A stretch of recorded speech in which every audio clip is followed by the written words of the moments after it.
Well, good evening. Welcome to Yada Yahowah Radio. We are going to begin today's program with a dozen items in the news. I'm here with Kirk and with Dee. The first is rather a shocker. It's reported by the Jerusalem Post. I have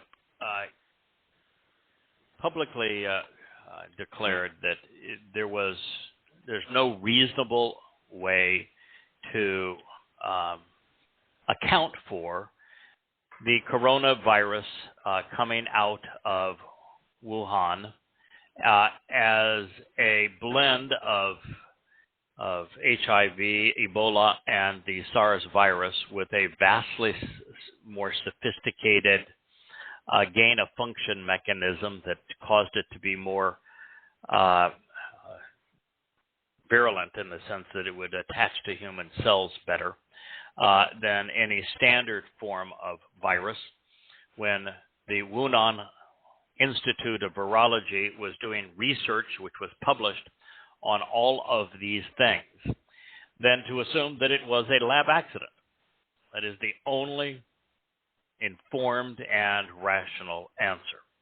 Well, I certainly was not expecting what I read in the Jerusalem Post.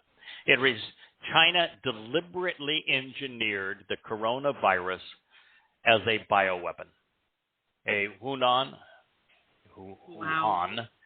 Institute of Virology researcher claimed this week in an interview conducted by Chinese-born human rights activist and author Jennifer Zheng.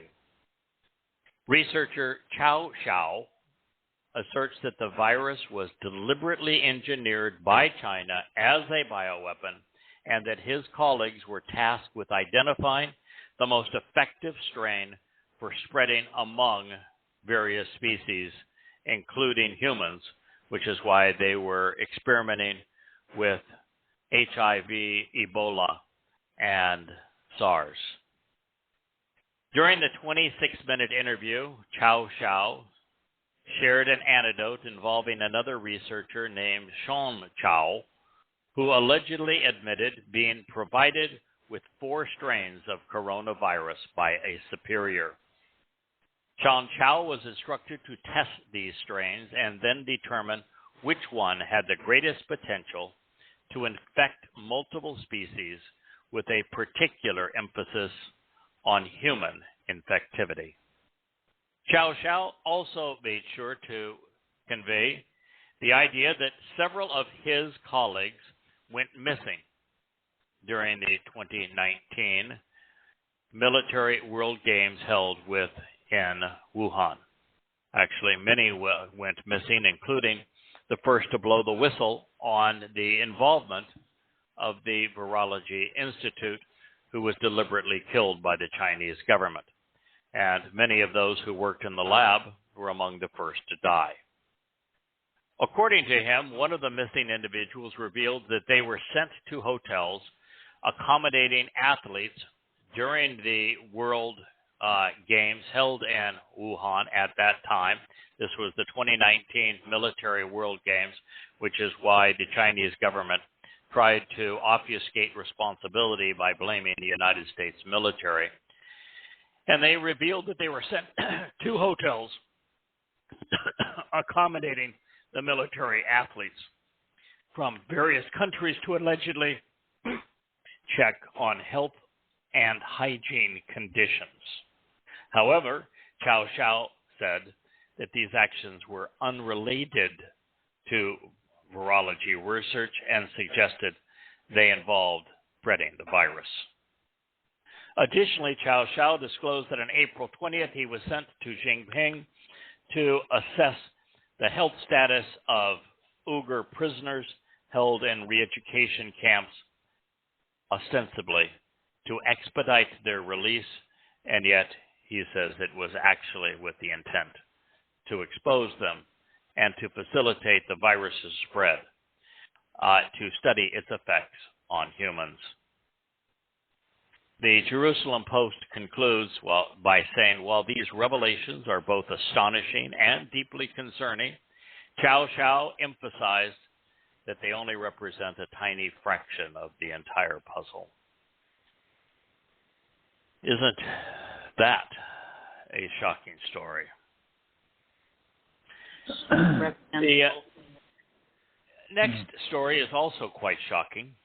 On Tuesday, the Centers for Disease Control released health statistics that indicate that 15% of America's children aged 5 to 17 are currently receiving treatment for mental health conditions.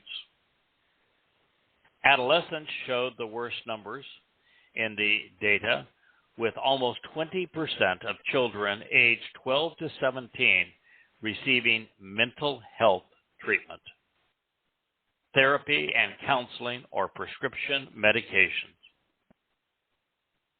Now that is flat out frightening. 1 out of every 5 young people in America are receiving psychiatric treatment for mental illness. And you don't think that we as a nation are cooked?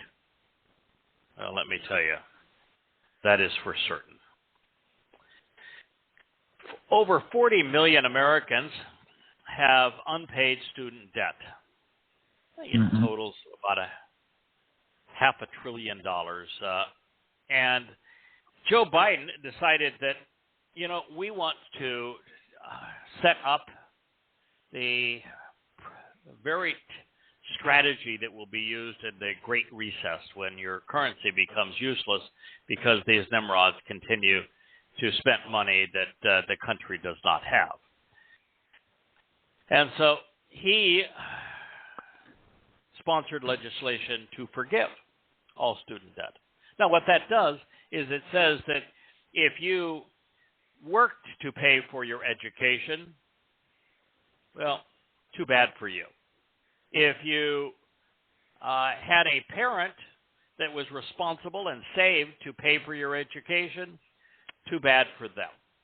For them. Because if you had the government pay for your education, you don't need to pay them back. It was one of the most disgraceful things ever proposed by a U.S. president. But fortunately, the Supreme Court tossed it out. It was a very bad week for liberals. So there is no longer any potential for Biden's debt forgiveness on student loans. Earlier in the same week, the Supreme Court ruled that race-based college admissions at Harvard University and the University of North Carolina were unlawful, ending affirmative action programs at colleges across the United States. Good. Now, this is something that has screamed for the Supreme Court to do the obvious for 20 years. Yeah. There is a 0% chance that race-based admissions is constitutional.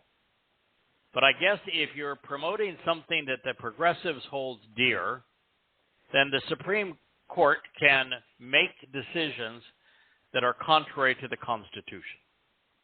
And yet, the newbie on the Constitution, the black woman who was put on the court solely because, according to Joe Biden, she was a black woman, Ketanji Brown Jackson, she said she called that ruling, "Let them eat cake obliviousness." The newest member of the Supreme Court evidently not only can't define and describe what a woman is, she is unfamiliar with the U.S. Constitution. What a disgusting comment. Mm-hmm. What affirmative action says is that you are too incompetent. You are, by strictly as a function of your race, you are unable to compete. Therefore, we need to lower the hurdles for you while we raise the hurdles for everyone else. And only then can the system be fair to you because, well, you're incompetent. It's one of the most disgusting ways to treat people. There's no difference in the intellectual capacity of people from different races. We can all read the same material. We can all devote ourselves equally to learning. There are no liabilities to education based upon the color of one's skin. It was disgusting to have race-based admissions into U.S. colleges as opposed to strictly merit-based admissions. The same thing is true with scholarships. They should be merit-based, not race or gender-based. But it was a good day for the court, a very bad day for progressives like the newbie on the Supreme Court that doesn't know she's there to render judgments on the U.S. Constitution. Reuters put out an article that says U.S. Supreme Court striking down to the President Joe Biden's student loan forgiveness plan puts nearly $500 billion of debt back on the household balance sheets. No, it was never off of those balance sheets, and it's not necessarily on household balance sheets. People borrowed money. It's $500 billion. They need to pay it back. If you tell them that they don't need to pay this back, why should they pay their mortgage back? Mm-hmm. Why should they honor any debt that they have made? It says that it's a burden combined with the end of the pandemic era pause in payments on education loans that will hasten an anticipated year-end economic slowdown. What idiots. Speaking of idiots, there's a black woman who likes to point her finger. She has really short, curly hair, kind of about a half an inch long, with a mohawk design down the middle of it that is bright red. She is a member of San Francisco's Reparation Committee, which is demanding that the city's black inhabitants receive many millions of dollars in compensation for slavery, even though none of them were slaves, nor were their parents slaves, nor were their parents' parents slaves, nor were their parents' parents' parents slaves. And she came out this week saying, straight white men are a danger to society.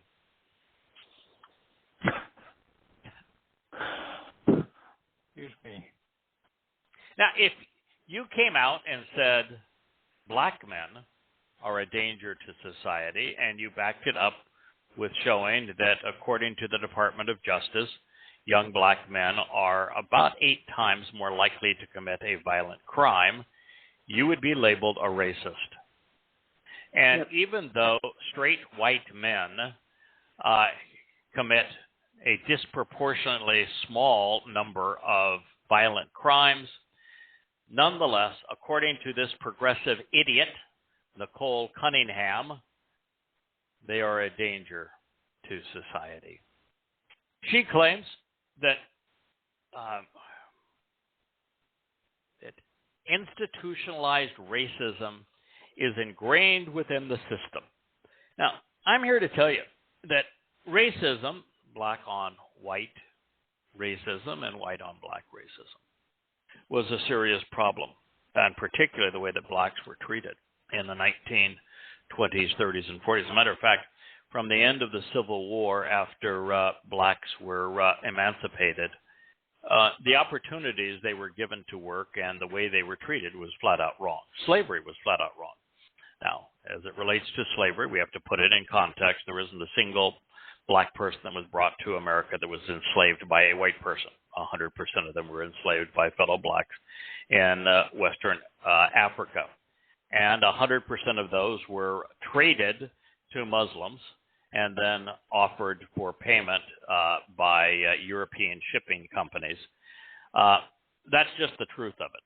Now, the fact is that since the 1960s, America, for the last now 60 years, has been the most upwardly mobile society in the history of humankind.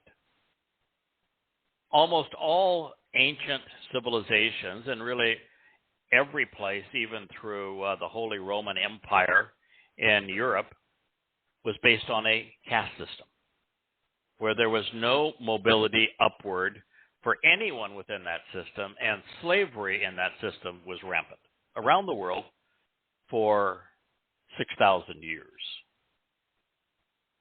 The first legitimate experiment in total upward mobility, regardless of one's ethnicity or any other factor, is the United States of America. And never has there been a greater opportunity for people of all ethnicities to rise than it has existed in this country in the last 60 years. And so to advocate the opposite of that shows that you have no intelligence, that you're wholly ignorant, and completely irrational. Moving on to our next story. Speaking of ignorant and irrational, there was a cop killing in France. You probably are aware of this. A African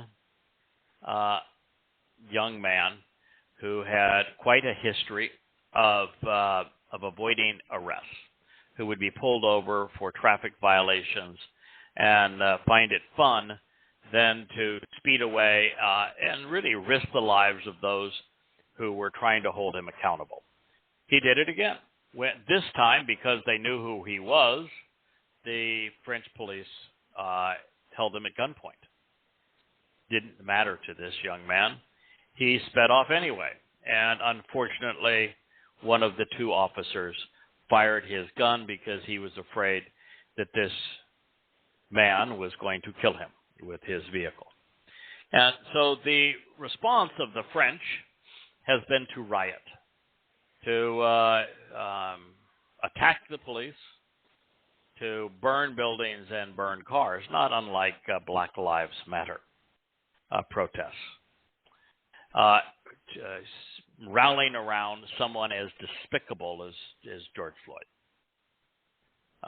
This kid, I don't think, was nearly as bad as George Floyd. I mean, there's no reason to believe that he pistol whipped a pregnant woman, or that he was in and out of jail regularly for substance abuse, or that he was on fentanyl and other drugs at the time of his arrest. But like him, he resisted arrest.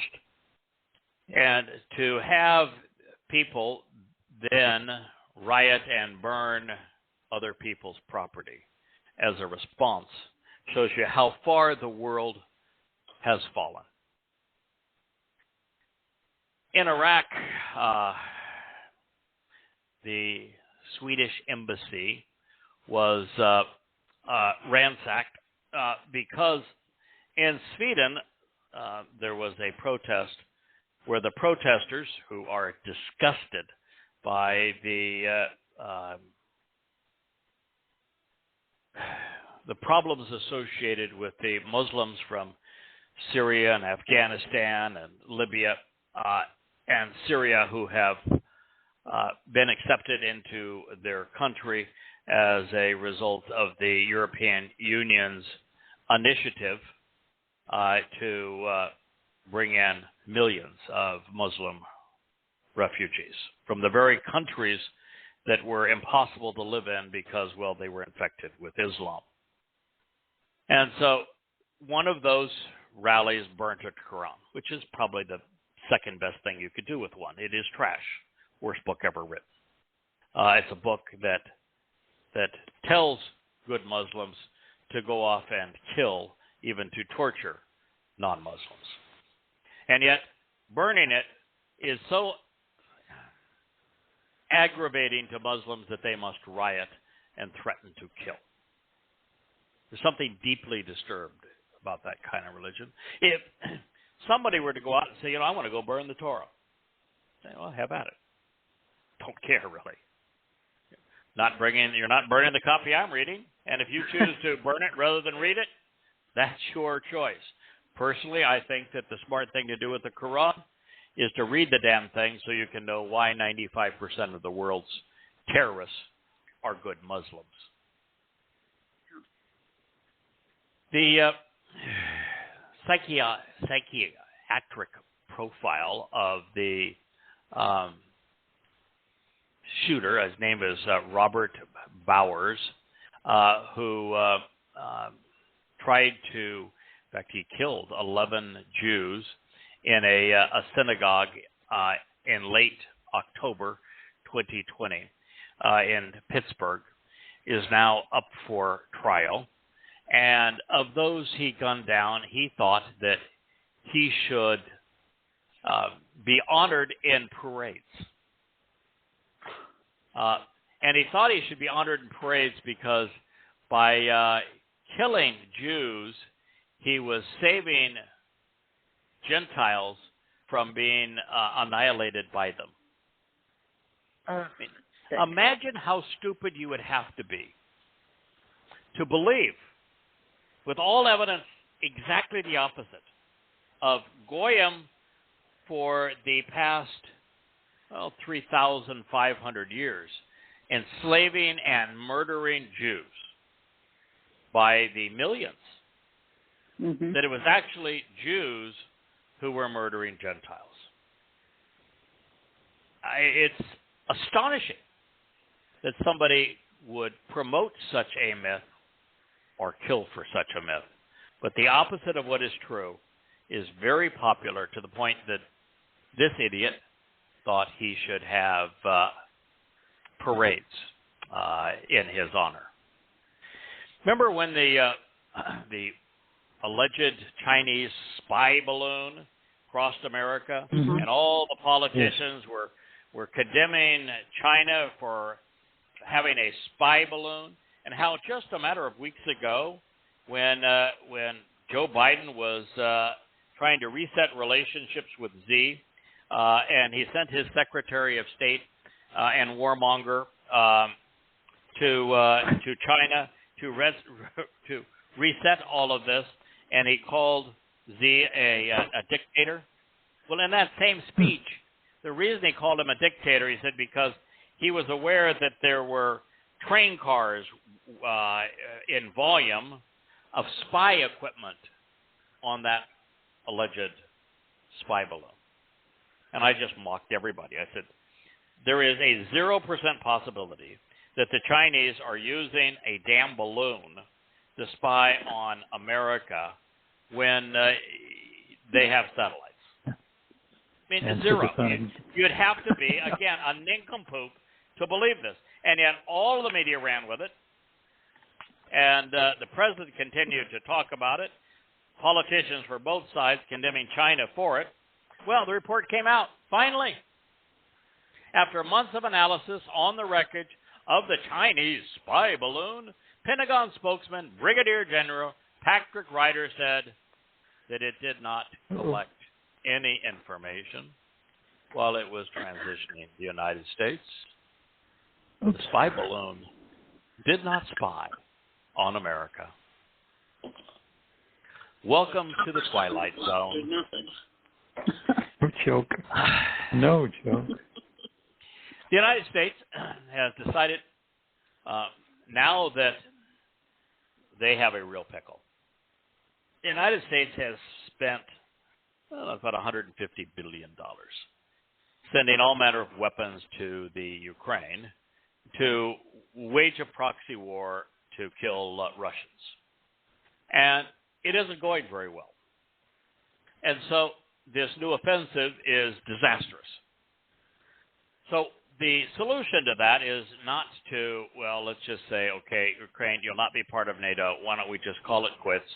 The Russian territories that don't want to be part of Ukraine can stay with Russia, and the part that wants to be independent will not be part of NATO, will not be part of the European Union, and we're not going to rebuild the damn thing, but at least we'll have the Russians agree not to capture it.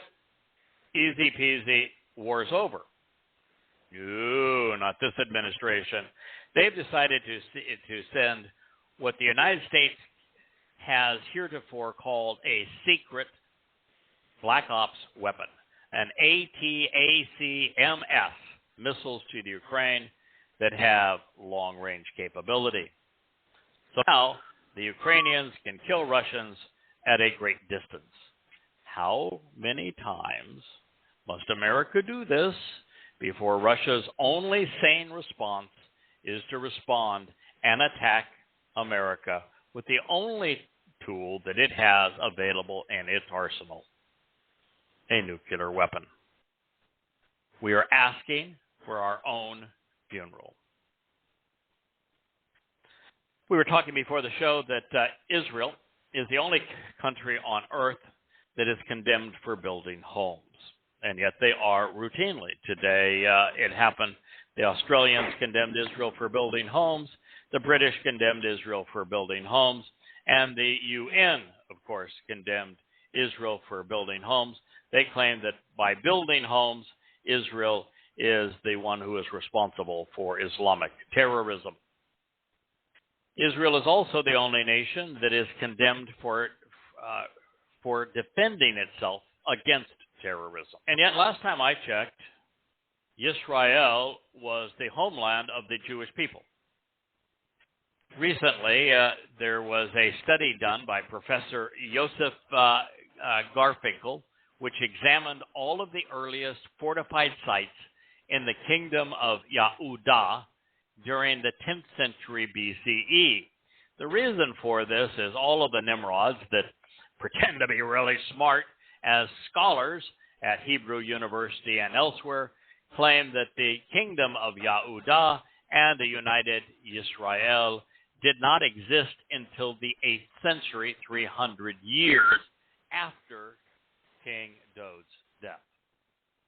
Guess what? Oopsie. What? We screwed up. There was a united Israel and a very vibrant Yehudah with all sorts of intrinsic governing mechanisms right back to the time of Dowd. Once again, the archaeologist Spade has turned scholars into nincompoops. This is really the news brought to you by nincompoops. I'm trying not to speak of myself, but the European Parliament Committee this week called for a war crimes charge against Israel. MEP Erwin Enkler of Swedish Social Democrats spearheaded the measure, which passed with 41 in favor and 24 opposed and 9 abstentions. The European Parliament's Foreign Affairs Committee called for the EU to help the International Criminal Court prosecute Israel for war crimes in a resolution on EU-Palestinian relations. Yes, indeed. So, the Fakistinians can go off and terrorize Jews, but when Jews go in and seek to preclude them killing Jews, they have committed a war crime. Good luck with that. Well, that's all the news that's fit for presentation this evening, but I wanted to keep you abreast of what's happening around the world. We're returning now to Mizmor 89:15. The 89th Mizmor is the cornerstone of Yahweh's covenant home. It is the single most important declaration apart from the Torah ever provided. It is the death knell for Christianity, even though Christians lug it around in their Bibles. It is a death knell for Judaism because they are opposed to the idea of Dowd being the Son of God, the Messiah who is returning, and most certainly against him serving as the Passover lamb. The 89th Mizmor not only affords us with a score of accolades attributable to Dowd, but also acknowledges his achievements in fulfilling the Moed Mikra. And it is unquestionable that Dowd, not anyone else, is the Son of God, the Messiah, the King, the Zeroah Passover Lamb. And yet, none of the scholars and sages of Judaism, not over the past 3,000 years, not one of them has come to acknowledge the truth. And of course, they don't want you to know the truth if you're a Jew because, well, frankly, they can't control you with their Talmud.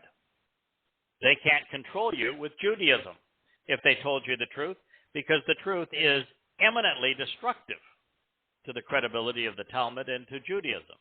Because in Judaism, the Messiah is unknown. In Judaism, God cannot have a son. In Judaism, the Mikra have not been fulfilled. In Judaism, there isn't even a Mikra of Matsa for Dowd or anyone to have fulfilled. Far too committed to having the star of Bar Kokhba on their flags and on their kippas than they are in letting the chosen people know the truth that is essential for their salvation. So the message of the 89th Mizmor is not just the cornerstone of Yahweh's home. It is a grinding stone that has been placed on the top of the world's religions, particularly Judaism and Christianity. To begin where we left off last week, Yahweh made it possible for Dowd to serve as the Pesach Gael, and then to fulfill Matsa en route to the celebration and Shabuah. This occurred in year 4000 Yah, facilitating the benefits of the covenant. It would be 33 CE on our Roman pagan calendars. He would enable Israelites to become immortal, to have their souls become perfect, and to become enriched and empowered members of God's family, adopted into his family. And because he has done this, we have become the living expression of Towrah, of trumpets, the fifth Mikra, which no one celebrates today other than those who are in Yahweh's covenant family, because Jews have corrupted it to become Rosh Hashanah. And yet, our purpose is to serve as heralds of Dowd's Yom Kippurim return. Delighted to show the way, because blessed are the people who are aware of and acknowledge Towrah, who walk with the light of your presence, Yahweh. That's clearly who we are. It is what we do. It's what we know. And the more we learn as Towrah's troubadours, the more we realize that we are not only following in Dowd's footsteps as he fulfilled the first four Moedim, we are announcing his return on Kippurim. Dowd isn't just the person coming back to fulfill Kippurim. He doesn't just have two lives, he has three. He was here to fulfill Pesach, Matsa, Bikurim, and Shabuah. And this is what we are experiencing, especially when we are enlightened by Dowd's Mizmor, many of which serve as the ultimate expression of Towrah. What we learn from the lyrics and life of Yahweh's chosen. It's through the lens and the reverberations of the trumpet of Towrah, the shofar, that we come to appreciate the balance shown in his writings between blasting away at religious lies and trumpeting the truth. And both of these things are needed when the mission is to lead Yehudim out of Babylon and into Yahweh's presence. Over the past, now 22 years, for us there have been many goosebump moments, times where we have found ourselves reveling in what can be learned. And this clearly is one of them when it is announced that there is a celebration at this time of advancing the purpose of Towrah. And it's a time that we value Yada, knowing what it's like to walk Ba or Pene with the light into Yahweh's presence. Everything that we have written and spoken these 22 years really is an expression of Towrah. We have striven to celebrate its purpose. We have sought to shout out a warning, boldly, bluntly, clearly, and loudly telling all who would listen that their religious and political affiliations put them at odds with God. At the same time, we have accurately and completely, as we are able, shared what Yahweh has to say about himself, explaining what he's offering and revealing what he expects in return. This is the essence of Towrah. It's the very reason we're asked to celebrate it on the first day of the 7th month each year. I also think it's important to recognize the fact that it is because of Asher and 2 Samuel 7 that we came to Yada know all of this. And it is the halach path we have walked with the or light we were given into the very presence of Yahweh our God.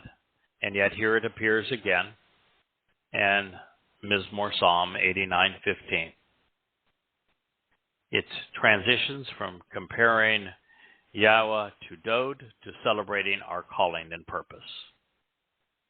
One thing has led to another, all pivoting on this most unique of Hebrew words, Asher. Since Yahweh has heightened our awareness of Towrah, and since we have come to appreciate, I think more than anyone, what it represents in our lives and in the life of Yahweh's people, we can come a little closer to ascertaining the timing of all of this. And if you recall, those who have read all of these books, and just as an update on this now, we began by rewriting the Babel series to accommodate the reality that there was no Yahusha, that Dowd fulfilled the first 4 Moed Mikre. And from there, our next project was to rewrite Coming Home. And we have subsequently rewritten Coming Home, Volumes 1 and 2. Then we turned to an introduction to God.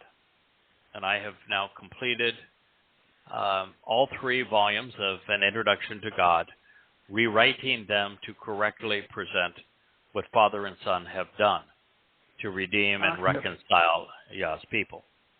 I am now, I think when I sent it off to Jackie, who was off splashing in the wonderful lakes of Idaho with her family and grandchildren this afternoon, I think on about page 200 in the first volume of Yada Yahowah. So we're making considerable headway through this project, and we'll continue to work at it until we've actually gone all the way through not only observations and questioning Paul after completing the entire Yada Yahowah series, but then we'll do a quick review of the series that will be republished on our site called Goddamn Religion, which will represent Tiwateris and Prophet of Doom. So that's where we are on that project. Awesome. Now, so as what I was mentioning is that those who have read through the volumes of observations, it was there that we came to realize that Towrah would be fulfilled after Yisrael is then at the waste. And an ill-fated attempt to trade land for peace in what's called the two-state solution. And yet before the worst of Jacob's troubles, in fact, Kirk, you and I talked before the show began as to what that quiet period is going to be when the set-apart spirit is no longer present here on earth and there are no witnesses. And it's our best judgment that while the Towrah harvest could happen anytime from Towrah in 2026 through 2029, it's our conviction that the later the better, and therefore we're anticipating the Towrah harvest to be on Towrah the first day of the 7th month in 2029. And the arrival of the two witnesses will occur on Pesach, the 14th day of Abib, in 2030, which means there would be 6 months of radio silence, if you will, from the covenant family and from anyone directly related to Yahowah. So that's the time that we're talking about here. And it appears that while the time of Jacob's troubles could be dated to the fall of 2020.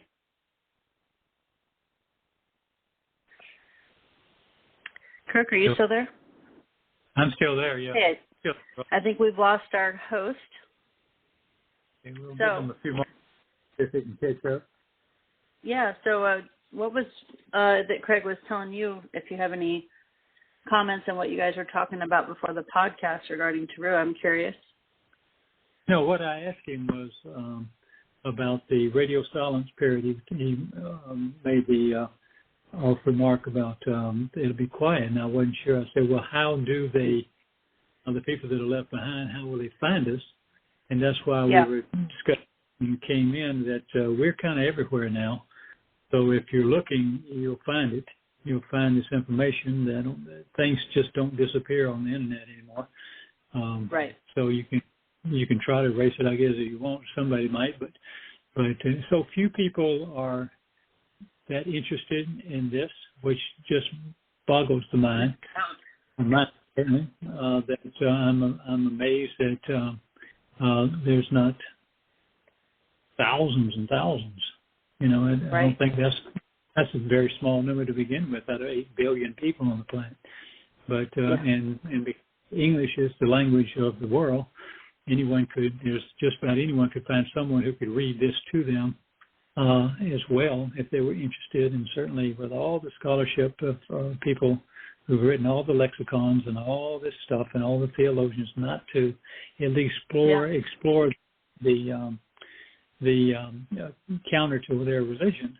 I'm just shocked that it's not a big debate going on somewhere. So I agree. You think people would be flocking to this material? It's so uplifting. It's positive. People think it's negative. It's not. It's like a beacon in the dark. I can't believe more people aren't flocking to it either. It's the most freeing thing you'll ever hear. Young, so little of it. He says, "Come." It's like your grandfather saying, "Come over to the house. Y'all come over to the house next week on the Shabat and visit, and we'll meet on these wonderful holidays or these wonderful festival feasts, Moed Mikros." And you have, I'm stunned at the pace of which Craig writes and puts this all together. I mean, I'm just in the team. Of course, there's a team that I'm just what a gift to have. I mean, I get tired out, about 12, 15 hours. I'm exhausted much less, and I haven't even read anything. I just studied it. So, but with all the material that's here to do it, people just, I don't know what the trigger is. I used to talk a lot about a trigger because it was interesting how you, I, and all the people that we know have a chance to talk to in any depth had something that triggered us. It just grabbed us to want to read this, to want to see this. And I wish I knew what it was, if there was some central theme that just grabbed them. So surely Yahweh is not that interested in a whole lot of people. I mean, at some Yahweh point you lists have some criteria of what he's looking for, and we one of them were has to be- open-minded. I mean, how could you? You've got these two big. This one big religion called Christianity, and this one is Yehudim, made up of Yehudim, and they don't know Yahweh's name. They won't use it if they do. They quibble over and pronounce it or not, which is a simple thing to pronounce. They don't want anything to do with Dowd. I'm stunned by this. But I was stunned by his 10 stories today. I mean, how stupid have we become? I mean, I understand about no doubt.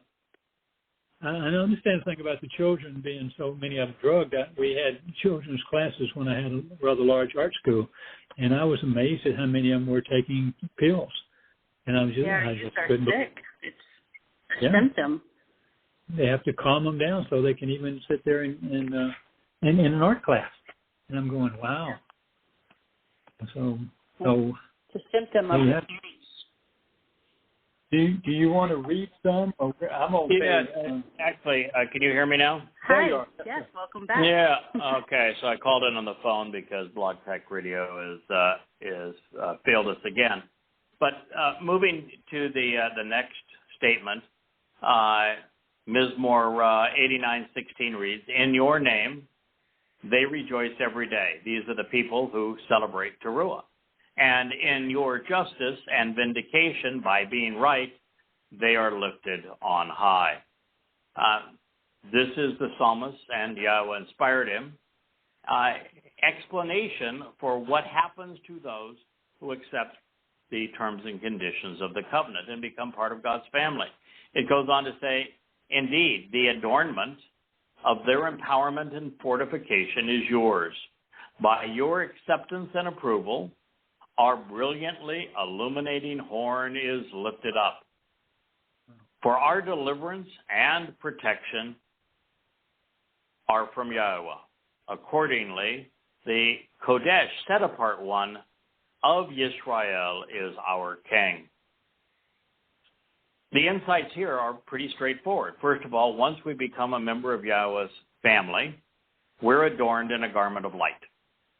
It is empowering, it is fortifying, it is protecting, and God gives it to his children. Second, when we become part of the covenant family and we are accepted and approved in his company, God sees us as lifting up a brilliantly illuminating horn, which is equivalent to saying that we celebrate the purpose of Towrah. We lift the shofar and fill it with enlightenment. For our deliverance and protection are from Yahweh, and while that's true, Yahweh never works alone. Therefore, the set-apart one of Yisrael is our counselor, authorized authority, and sovereign. 89:18. Never forget that the 89th Mizmor is about Dowd. He is our king. If Dowd is not your leader and your counselor, and you don't recognize that he is HaKodesh, the set-apart one of Yisrael, which means individuals who engage and endure with God, then you're not part of the same family. Now, having introduced us to Towrah trumpet moments ago, we find God approving the brilliantly illuminating horns that we will rise for the occasion. The instrument, comprised of a ram's horn, of course, is called a shofar. The sound is amazing, and it literally reverberates within our souls. Yes. There are lots of titles afforded Dowd, and this is one of them. There's very few things that are more distinguishing for a person or event than being called Kodesh, set apart. And Dowd is the set-apart king, counselor, and ruler of those who engage and endure with God. The things that are Kodesh would include, for example, the covenant is Kodesh. Mm-hmm. The Moed Mikra, and particularly the Mikra of Matsa, are Kodesh. Yahweh's name is Kodesh. Yehudim are Kodesh. Yisrael is Kodesh. The Torah is Kodesh. Mm-hmm. All things that are set apart from the common things of man, like religion and politics, have the opportunity to be considered as set apart, particularly when distinguished as such by Yahweh. Now, here Yahweh is continuing to tell us a wonderful story, and it's a love story.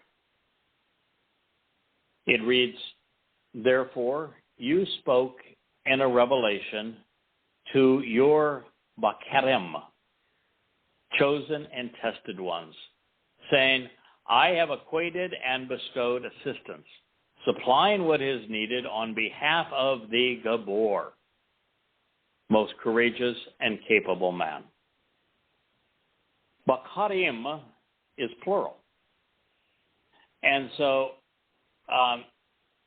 it speaks of those who are selected, those who are tried and examined, those who are preferred and found acceptable.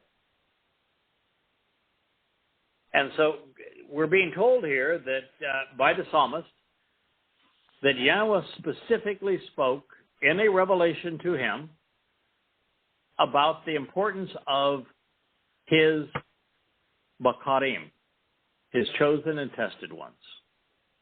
And what he had to say about them is that they have equated and bestowed assistance, supplying what is needed on behalf of the Gabor, who is the most courageous and capable of men.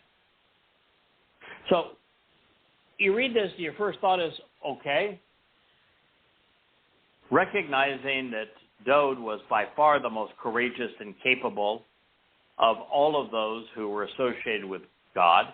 He is clearly the Gabor, but why would the chosen ones be equated to bestowing assistance and supplying what was needed on behalf of the most capable of all men? Because no one talks about him. He was the herald, and yeah, here's the guy that wrote the most important prophecies in his Psalms that very few people even recognize was a prophet. Here's the man that volunteered to be their savior, fulfilling Pesach, opening the doorway to life, fulfilling Matsa, perfecting the souls of those who avail themselves of what he has done, fulfilling the very next day, Bakurim, which is where we are adopted into Yahweh's family, showing us the way home, becoming the ultimate exemplar of Shabuah, being enriched and empowered by God. And yet, no one talks about it. Here's the most capable and competent man of God, the Gabor, and virtually no one recognizes what he has done for us. So if you're going to have Yisrael return to Yahweh prior to the fulfillment of Yom Kippurim in year 6000 Yah in 2033, the only way that's going to happen if Yahweh's chosen and tested ones start working on behalf of the Gabor and communicate to Yisrael what he has done for us. Now, Gabor is also a very important word because of the role it plays in the prophecy that unfortunately has been maligned to give rise to Christendom. And recognizing that the first 6 chapters of Daniel are pure rubbish, some of it even written in Aramaic, but it's It's just religious rubbish. It's Babylon in Babylon. By the time you get to the 9th chapter, in fact, even into some of the revelations in the 7th chapter, well, Daniel was not a prophet, Dowd was. And the person that he calls Gabriel is actually a compound of Gabor El. And so, who is the most courageous and capable man of God? Gabor El? So, has to be Dowd. And so when you recognize that the Gabor here is clearly identified with Dowd, and you recognize that this title, Gabriel, is the most capable and courageous man of El God, then the person who is actually the prophet that Daniel, who is not a prophet, is recording is Dowd. Mm-hmm. And so Dowd, as the Messiah, is actually speaking of his fulfillment of all 7 Moed Mikra in the introduction to his timeline, where he says that I'm going to do all of this for Israel, which is the right. full spectrum of the benefits of the Moed Mikra. And to fulfill Pesach itself as the Messiah, I'm going to arrive on precisely this day, which was 4 days before Pesach, as the Passover lamb would be brought into the homes in year 4000 Yah, 33 CE. And so it was Dowd, the Messiah, speaking of what he, as the Messiah, would do. And one of the key ingredients into understanding that is the nature of Daniel 9, 21 through 27, is a statement like this, which equates Dowd as the Gabor.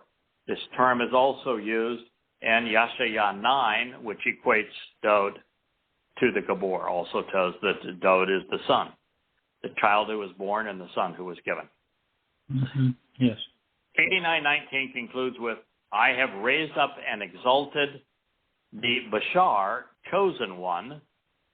Now this is singular, the one selected, tried, and tested from the people. Mm-hmm. God is telling us that this Gabor that is being raised up and will be exalted, Rum, is his chosen one. Well, he began this Mizmor Psalm by announcing that Dowd was his chosen one. He tells us in first Samuel, when he determines that Dowd is the person that he wants to anoint as the Messiah and whom the Spirit will come down on, that he says, I choose through a criterion that is very different than man. Mm-hmm. But there is only one that is actually labeled the chosen one, Bakar, by God, and that is, again, Dowd. What's important here is to recognize, and we've said this so many times, that God cannot work alone. Not just say that God prefers to work with us. He really cannot work alone. Because the moment God works alone, 2 things happen. One, he violates the prime objective, which is to raise a family and work with us, to engage with us. That is the prime objective. If he works alone, he is violating the prime objective. Then there's no purpose to creation. There's no reason for us to even exist. And the second reason is because he promised Yisrael that he wouldn't do it. And the reason he promised Yisrael that he would not communicate and act independently in their presence was that they were scared to death. And the last thing he wanted to do was frighten them. Can't be a good dad if you're frightening your kids. So God cannot work alone. Yeah. And so the single most important thing God has to achieve in all of human history is to fulfill the Moed Mikra. And Therefore, he needed a person with whom he could work with for the most important role any human would ever fill. And not only did he choose Dowd to be his son chose, literally volunteered to serve in this capacity and furnished an argument on behalf of him serving in this capacity that God himself not only accepted but celebrated. So this is why Yahweh says, I have raised up and exalted the chosen one from among the people. Now, God had already, in fact, the 89th Mizmor was written 4 years after Dowd's initial death, the first of 3 lives. And so the whole issue of Dowd being anointed Messiah and him being chosen and him being anointed in the Spirit and him becoming king, all of that was now history. And so in this case, Dowd, or Yahweh, is speaking of raising up and exalting his chosen one from among the people at a future date. And those dates would be twice, 4,000 Yah and 6,000 Yah. And, for those of us who have long since come to realize that Dowd is returning to fulfill Dowd back, built a seat of honor for him, built a home for him, built a throne for him, established his kingdom forever. Dowd's coming back as brilliant as the sun, as if he were God. And Yahweh says that he's returning with Dowd every which way. And we have long been comfortable with Dowd returning at year 6,000 Yah to fulfill Dabarym. So for somebody might say, okay, I'm good with that, but I'm not good with him being here in the interim as the Passover lamb. How is it possible you could be okay with him coming back a second time, but not a third? Yeah. And I remind you, how many times was he anointed? 3. Yeah, and how many 40 Yobel periods are there in human history that bring us to this point? 3. 2000. Yeah. So here we are. That's that is God's position on this. So this is really the first line of the 89th Mizmor that is extant in the scrolls found in the caves above Qumran. And in the text of the 1,000-year-old, or older, I should say, Dead Sea Scroll, the Dead Sea Scrolls dated to the 1st century BCE, and the Masoretic text, the oldest we have, is dated to the 11th century CE. So here now we can use the Qumran scroll to discern the meaning of these words. And here we find the plural and singular of Bashar in the Dead Sea Scrolls. The chosen and desired, the tested and proven. As a result, based upon his previous declaration, not only was there a connection between God's deliverance and protection on Towrah and the realization that Dowd was the Kodash, set apart one of Yisrael, and our Malach, counselor and king, it logically followed that God should make a corresponding revelation to those he had chosen and proven. And in this case, divine insight was how he assisted Dowd, aiding and abetting his Gabor, his most capable and courageous individual.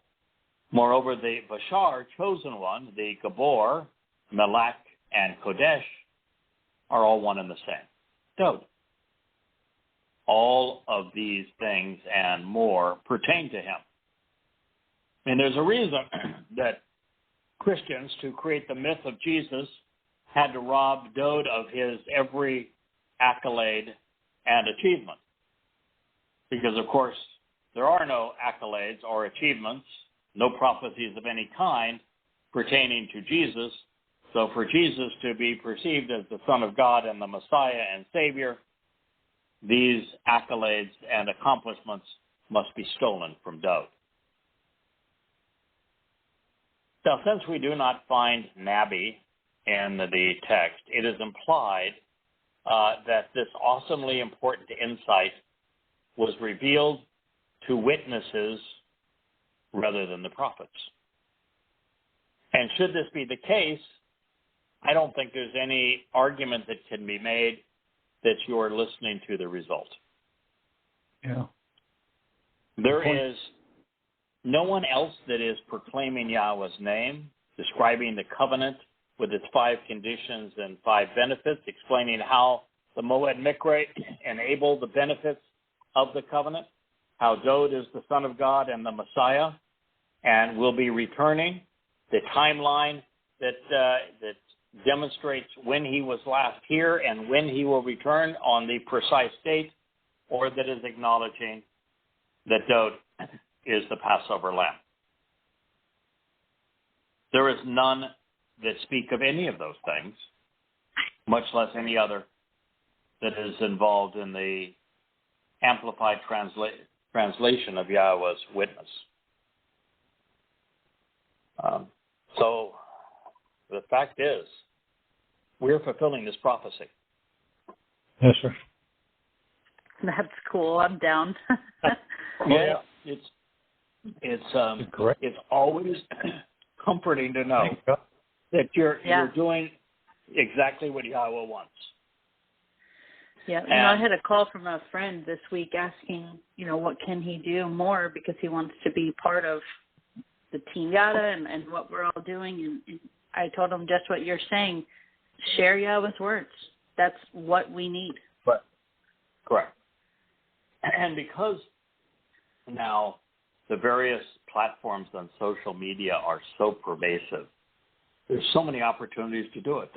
You are noticing just today that there's a interchange on Kara. Specifically, they're being discussed on many platforms. To what we're doing here.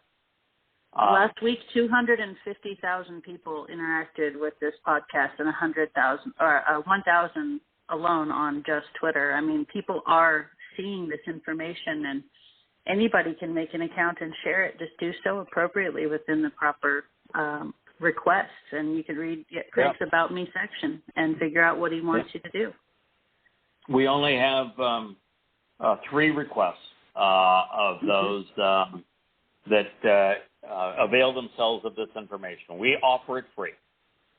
And so if you wish to read it and benefit from it and then share it, we would ask that you come to know it and understand it before you start sharing it, because you're just going to be a lot more effective when you've taken the time to read enough that you transition from knowing to understanding. But our primary requests are, if you're going to use it, that you do not use it, anything that we have written or said, to promote any religious, political, or conspiratorial notion. Right. We are, and God is, completely opposed to religion, politics, and conspiracy, and therefore this cannot be used in association with any of those things. Second, do not use anything that you read or hear here to perpetrate a violent act. We are about using words. We are going to continue to use our words. We want to encourage you to use your words. Words are far more powerful than is any stick or stone. So be inspired to reach out using words. Even if those words are condemning of religion or politics and are uplifting of Yahweh, use words and wield them wisely. That those are our requests. And that, of course, if you're going to cite this work, direct people's attention to where you heard it or read it, because far too many people have taken our transliterations, for example, of Yahweh's name, our analysis of what can be gleaned about covenant participation, and they promote it as if it's their own on a site that promotes conspiracy and religion. And that is really totally and completely inappropriate. Right. Yeah. So, in contrast to the rabbinical types, Dowd is Yahweh's Gabor. He is the most capable and courageous of men. He has the strength to prevail. However, in part because Yahweh supported him is the reason he has this ability. Yes, Dowd was the Pesach El. Yes, it was Dowd's soul that took our guilt with him and deposited it in Sheol. However, none of that is possible without God's direct involvement and support. Like when I go back and I'm trying to edit Dowd into all of these things, and most of the time when I say, Yahweh fulfilled his promise to reconcile his relationship with his people and to redeem their souls, there's this tendency to say, well, Father and Son collectively did that. But the reality is that while Dowd is the most important human who ever lived and essential to God's plan, the fact of the matter is that Dowd is still nobody without Yahweh. Yahweh remains God without Dowd, but without God, Dowd is no one. And so Dowd would be the first to credit Yahweh's support as the reason he was able to perform and do these things for us. Yeah. And it is his attitude that made it possible for Dowd to serve as the Zeroah, as the sacrificial lamb, literally offering his life as a bashar, mortal body, to save Yisrael. Now, in all reality, this is what Dowd figured out, which is that if I suffer even at the hands of the brutal Romans on Pesach Passover and sacrifice that body is meaninless to me. And one day's torture in that regard is meaninless compared to an eternity where I will have earned the people's respect.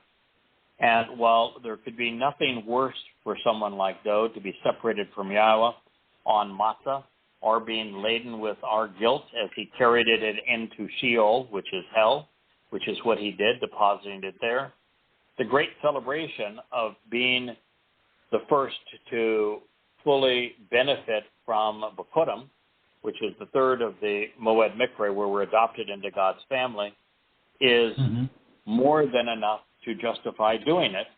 But beyond all of that, by doing it, Dowd becomes our Savior and earns our eternal respect for having done so.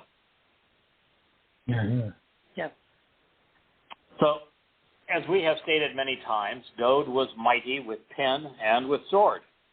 Clearly, he was not a pacifist. He was unapologetic, at least towards other men. He knew right from wrong and would not tolerate any form of deception.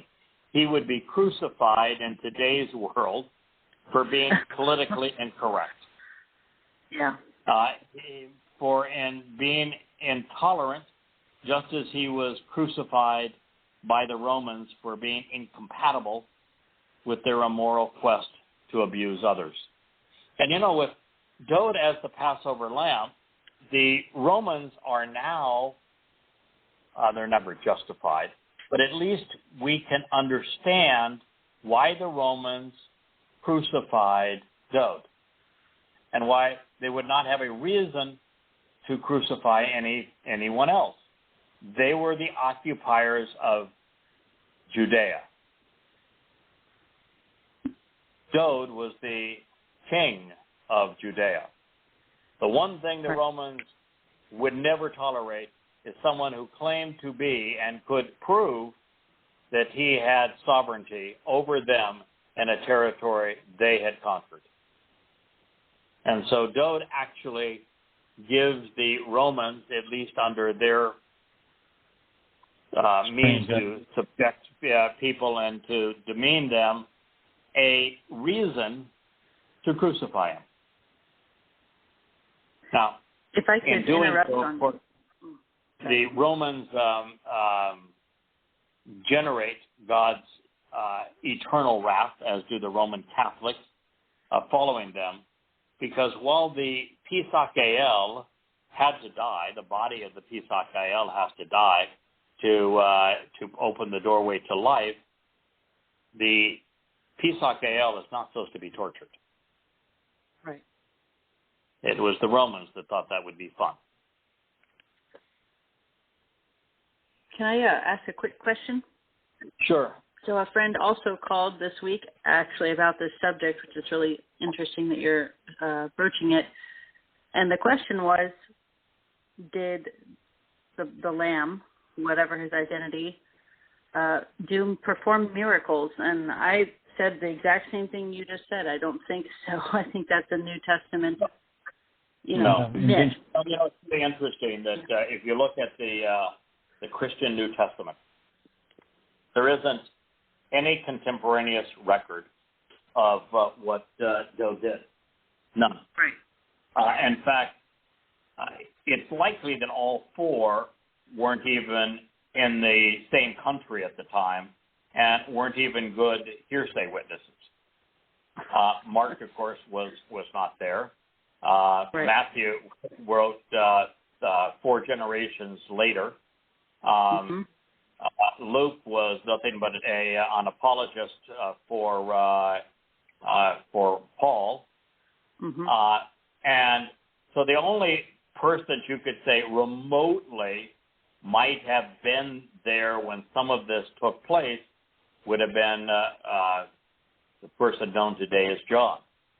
But what's so odd about that is that it's apparent that he wouldn't write anything about any of this until about 3 generations later, sometime in 60 to 70 CE, and he did so, if he was the same fellow, which I think is actually unlikely, did so many countries removed from Judea, where there wouldn't be anyone who could validate what he said was true, and long after memories would have faded.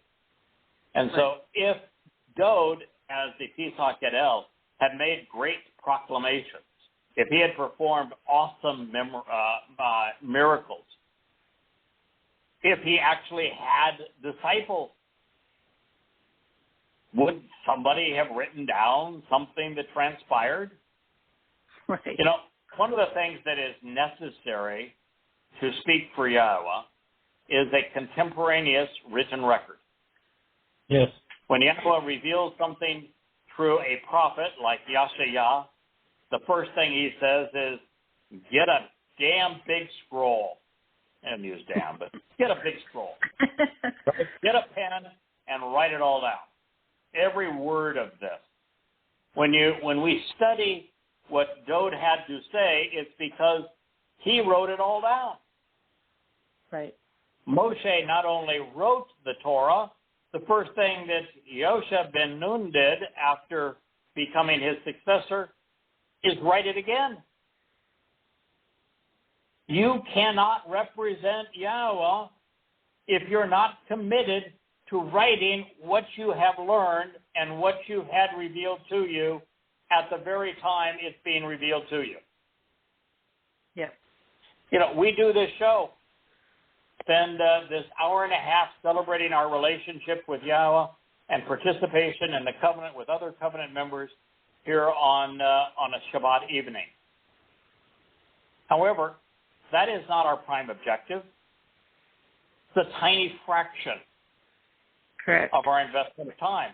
The investment of time, 12 to 14 hours days, 6 to 7 days a week, is in writing what we're learning as we're learning it.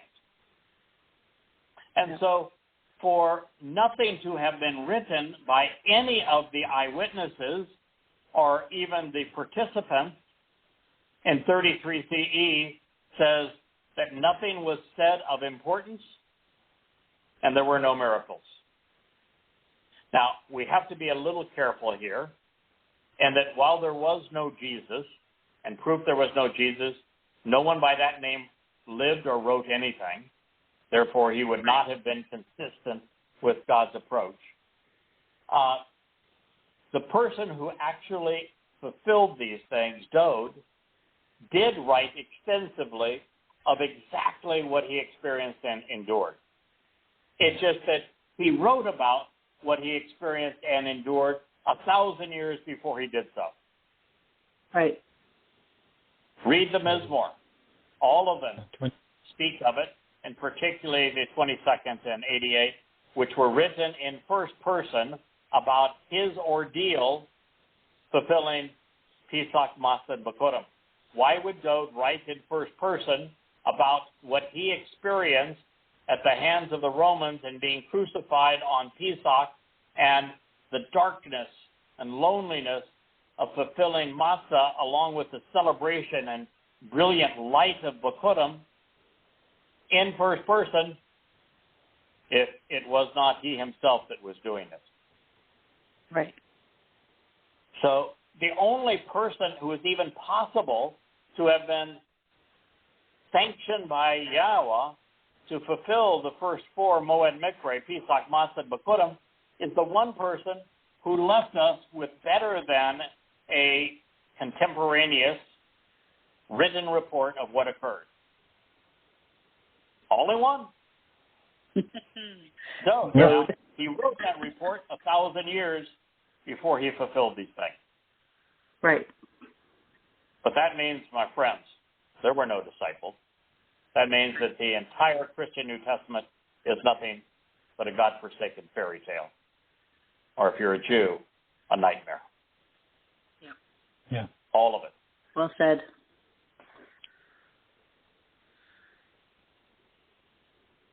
I discovered and then made known Dowd, my ebed co-worker. If you had any question as to who he was talking about, God said, I discovered and then made known Dowd, my co-worker. What did I say about God? He cannot work alone. Yeah, I understand he's God. And you would say because he's God, he can do anything. That's not true. He can't lie. He can't go back on what he's promised to do. And if he's told the children of Israel, which he did, that you're right, I won't address you directly again. Because it scares the living bejesus out of you. He's not going to go back on his word. He is going to pick a co-worker. Heck, God went into Mitzrayim, Egypt, the most powerful land on earth, with an 80-year-old stuttering shepherd. He doesn't work alone. He's saying here that he discovered and made known Dowd, his co-worker, to work with him, to fulfill all of these wonderful things, including the most important of all, which are the Moed Mikre, of Shemen Kodesh Ani, my set-apart oil. I have Mashach, anointed him, so that to show the way to the benefits of the relationship, my hand will be established and steadfast with you. So, Yahweh found Dowd. Yahweh is responsible for exposing his experiences with and inspiring Dowd, Matsa. Dowd is Yahweh's ebed ani, authorized agent who works on his behalf. Then what God is saying here is that I want you to understand, if you're Jewish and you have as one of your principles of your disgusting religion, Judaism, that some unnamed Messiah is going to come and save you, that out of my set-apart oil, I was the one who anointed him. So why are you awaiting an unknown Messiah if I anointed him the Messiah? Why is the most popular religion in the world, Christianity, about taking a mythical misnomer, Jesus Christ, and claiming he is the Messiah when God specifically says that out of his set-apart oil, he anointed Dowd? Then he says, I did this to show the way to the benefits of the relationship and that his hand, his influence, would be established and steadfast, unwavering, and persistent with us as a result for our benefit. It is, by the way, 4 QPS that changes him to you at the conclusion of 89:21. By stating that he made Dowd known to us, Yahweh is taking credit for the accounts of his life and the copies of his Psalms that have been available for us to read these past 3,000 years. No other 11th century BCE life is as contemporaneously or voluminously documented. Yahweh treated Dowd as Yahweh encouraged every one of his prophets to respond, which is to create a contemporaneous and comprehensive record in writing of everything that was said and done. Dowd is the living embodiment of that practice as it relates to prophecy. Therefore, we should be asking ourselves why this is so. Why did God intervene in human affairs in this way, at this time, in this place, and for this man on our behalf? What is it about Dowd that established Yahweh's hand with us forevermore? How can Yahweh's influence on us be unwavering and persistent